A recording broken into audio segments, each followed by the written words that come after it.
Ну, а дай шути. Но...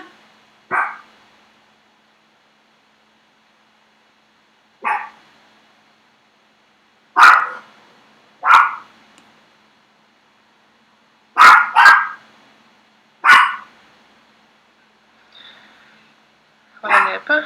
Vuljanić?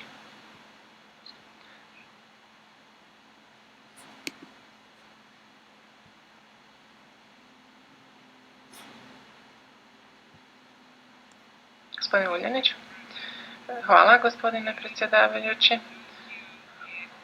Uspjeha Europe kakvu želimo vidjeti, ali ne u svrhe iz naslova ovog izvješća.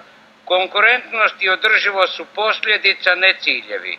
Cilj je zaposlenost Evropljana. Činjenica je da je u većini europskih zemalja, u Hrvatskoj iz koje dolazim posebice, industrija namjerno uništavana 20 godina.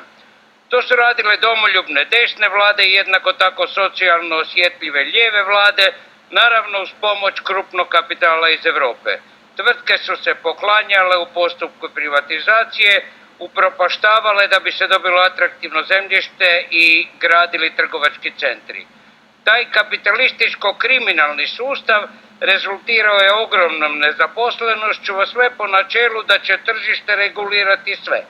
Neće i ne može, kao što neće dovesti do ponovnog pokretanja industrije tamo gdje je tako uništena. Loš sustav ne može dati dobre rezultate koliko god se trudili. Most Tennok úr következik. Bog tata.